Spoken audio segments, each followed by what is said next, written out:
When a woman can create a loving world inside herself, a world that can withstand that inner critic and external criticism, there is no limit to who she can become. We're going to understand the mirror principle perfectly in 10 minutes or less. Let's get right to it. So the mirror principle basically says that your external reality is a reflection of your internal world. Everything begins from within.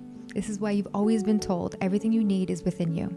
The reality that you desire starts from within here. But what does that mean and how do we change it? Your external reality is a good indication of your internal world. If you don't like something that's going on in your external reality, then you need to look at what's going on inside here. What are you believing? What are you thinking? What are you doing that continues these things that you don't like? Whether it's your relationship or the amount of money you have or the opportunities or your health, it all begins from within here. There's a book that I read a long time ago that is pretty dense called Psycho-Cybernetics. It has everything to do with the power of the self-image. I'm going to tell you a little bit about it here because I think it gives a really good explanation of how to start making the mirror principle work in your life. Because of course there's a connection between the mirror principle and your self-image. Cybernetics is a book by Maxwell Maltz, who interestingly was a plastic surgeon, and he noticed that some people came in and got their plastic surgery and they didn't leave any happier.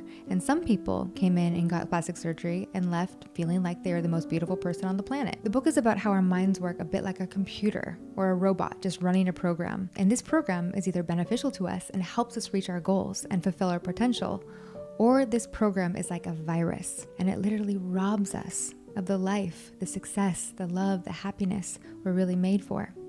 So understanding your program is key because, like it or not, that program is having a huge influence on your external results. It's really so simple. When we picture ourselves as successful and believe we can achieve our dreams, our minds go to work to make that vision happen. Just like setting a GPS system to a destination, it gets you there without fail.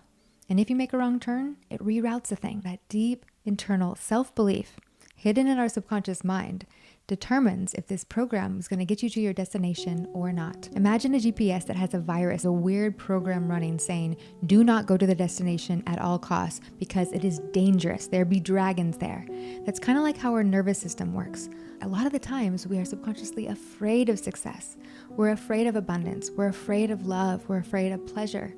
This is because maybe we grew up and we didn't have those things. Whatever we grew up with, whatever was normal in our family of origin, especially into the age of 7, we take that to equate with safety. The familiar is safe. What is unfamiliar, like love, like opportunity, like success, like abundance, gets equated with dangerous, unsafe.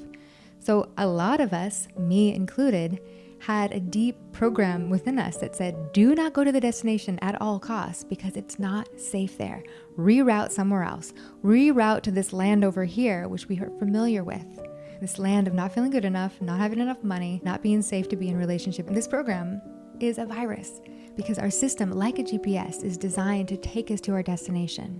Desire drives that destination. But if we have a faulty program running on top of that original program, then it's going to do not that. It's going to read desire and destination as dangerous, and it's going to take us back to what is comfortable and safe and familiar. In the book, Maxwell Maltz talks about how often we believe lies about ourselves. We believe bad things about ourselves that just aren't true. And it is these beliefs that make us feel stuck and like we don't have enough time, or we're never good enough, or we're not ... But because of neuroplasticity and the way that the mind can learn new things, it's always growing. We're always creating new neural pathways. We can learn to think differently. And because we can learn to think differently, we can learn to believe differently. We can heal those old wounds and those limiting beliefs, and we can begin to take actions that are more in alignment with our values and our desires instead of our past programs and fears.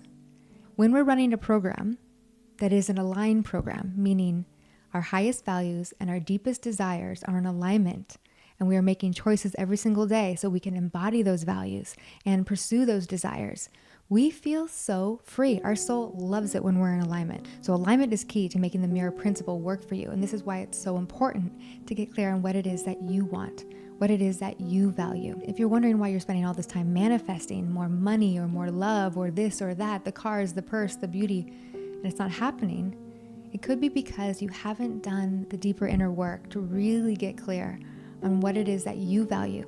What is your soul value? What does your soul deeply desire? Because it's your highest values and your deepest desires that is the most important thing to come into alignment with. You've heard it said that everything is energy, everything is vibration. And when we can vibrate correctly, then we can manifest anything. And the key to vibrating correctly that doesn't get talked about enough is the importance of inner coherence. Inner coherence means there is a clear signal being sent. At any given moment, we are communicating so much about ourselves through our energetic signature. An energetic signature that is clear not only communicates confidence, it can be a match for the future that you desire. Think about the radio. Remember when we used to turn on the radio in the car and we would search for a station that had a clear signal, and how good it felt when we heard our favorite song playing and it was a clear signal? That clear signal is super important. And this is how the mirror principle works. And this is what you need to know in order to manifest effectively. You got to clear up the static in your own being. Static comes when we're out of alignment, when we're pursuing things and acting in a way that is out of alignment with either our highest values or our deepest desires. I do this for highest values and this for deepest desires because this relates to our 3 wisdom centers. We have our head wisdom, our mind. We have our heart wisdom, and we have our body's wisdom. Our body is deeply tied to our soul. Our mind, this is aspirational. This is connected to the spiritual realms, our values, our ethics, our morals. When we can align our deepest desires with our highest values, that is such a powerful, clear signal we're sending to the universe. It's like a laser beam. We're so focused not only on what we want, but who we desire to become.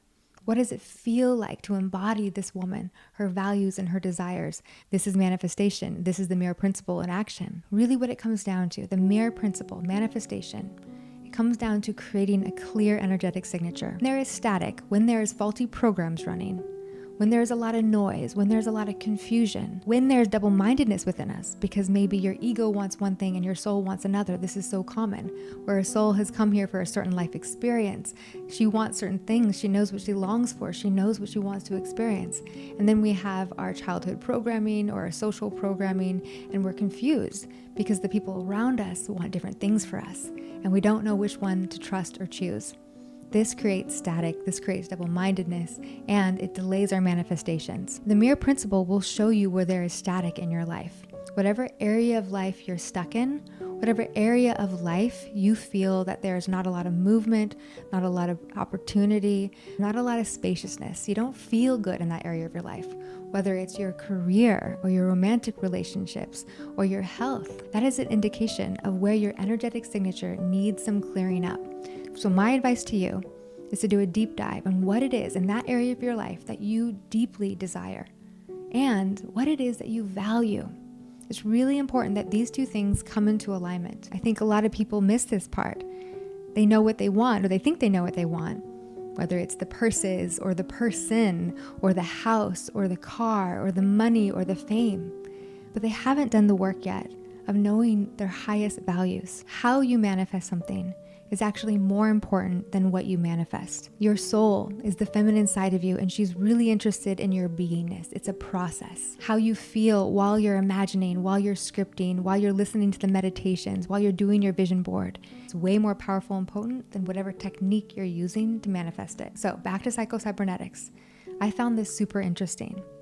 That the number 1 psychological force, meaning the number 1 thing determining your success, your happiness, how you see life, how you make meaning, how you see yourself, is your self-image. That is the number 1 psychological force in the mind. And when the self-image was discovered in the early 20th century, it was revolutionary. So your self-image is the strongest psychological force in your life. For your mind, in order to maintain sanity, it is important to maintain consistency with your own self-image. And you can see this is where the problems arise. Because if you want to become a woman who is confident, beautiful, successful, and adored for who she is, but you are running a program and your self-image says, I am not worthy, I am not beautiful, I am not that kind of a woman, I am not enough, I am not beautiful, I am not funny, I am not smart, I am not ... In order to maintain sanity in your mind will choose to remain consistent with the old self-image. Your mind wants to be sane more than anything else. So this is why we need to work on our self-image. That mirror principle is deeply related to our self-image.